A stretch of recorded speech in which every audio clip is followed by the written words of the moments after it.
O medo é uma força constante na história, porque nós, todos os seres humanos, temos medo, principalmente medo de morrer, alguns, muitos, medo do imprevisto, medo do inesperado, medo do surpreendente. O medo é uma força política importante, que é utilizada geralmente na história para a manipulação de vastos segmentos da sociedade, que por alguma razão, e são muitas razões, sentem medo de algo ou de alguma coisa. Medo de um inimigo, medo do fim do mundo, medo de qualquer coisa.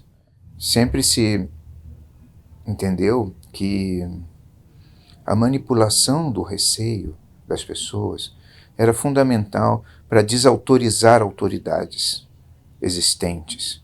Por isso o medo, e o seu caso extremo, o pânico, é uma arma de guerra importantíssima. Nas guerras entre os povos, sem se causar pânico atrás das linhas adversárias, fica difícil as operações militares regulares. Porque quando uma sociedade ela se move de forma ordenada, de forma tranquila, na direção de um desafio, mesmo que esse desafio envolva mortes e sofrimentos,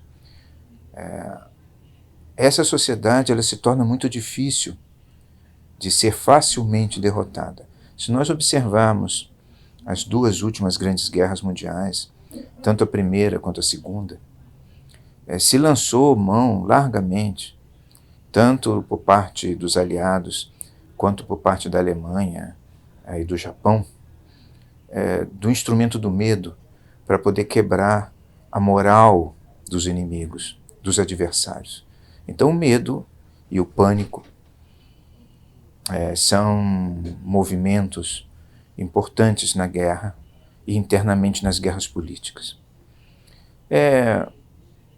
Então, quando nós estamos numa situação de confronto, e diríamos assim, quando nós estamos envolvidos com uma guerra contra, digamos, inimigos invisíveis, nós já gravamos um podcast sobre o assunto e vamos desenvolver um pouco sobre isso agora.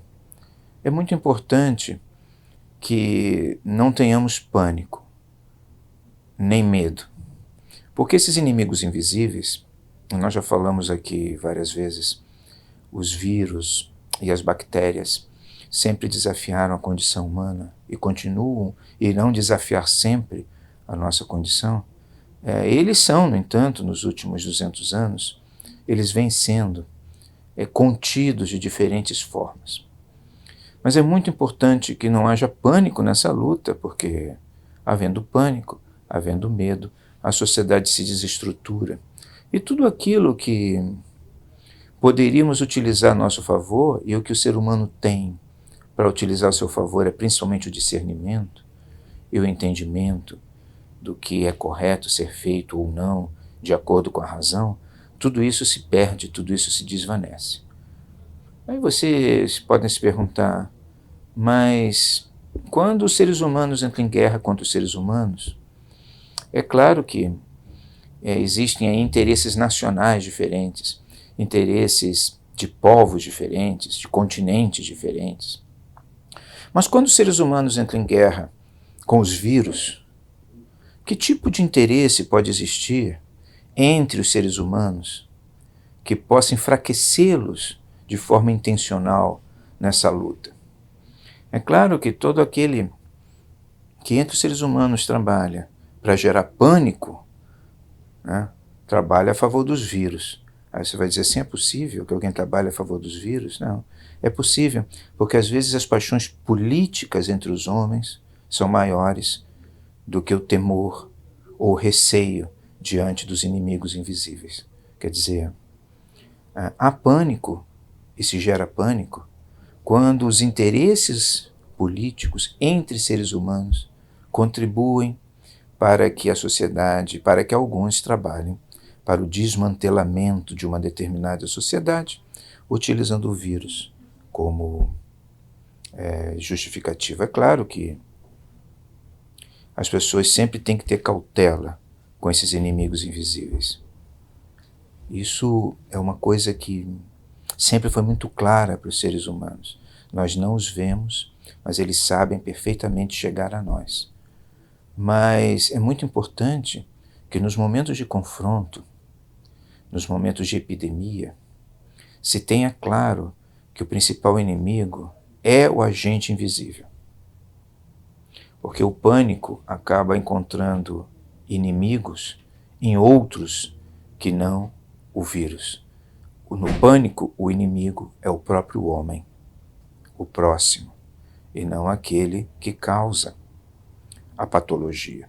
Durante a Idade Média, a gente vê isso claramente nas epidemias, nas grandes epidemias medievais, na Europa, como por exemplo a da peste negra, aonde o pânico foi de tal monta que era mais fácil para as pessoas identificarem o inimigo num outro. Por exemplo, eles responsabilizavam grupos minoritários na sociedade, eles responsabilizavam bruxas, eles responsabilizavam qualquer coisa por um problema que não era delas, era um problema que eles sabiam bem de onde vinha. Vinha do invisível, vinha de contaminações que eles não conheciam os processos.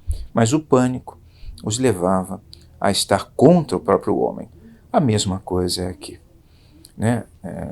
Hoje, e vai ser sempre, que o ser humano entrar em pânico. Portanto, nas guerras, principalmente nas guerras contra os inimigos invisíveis, é importante não entrar em pânico. É importante buscar a calma, a serenidade e principalmente o discernimento, o uso da razão, porque só assim há condições possíveis de vitória.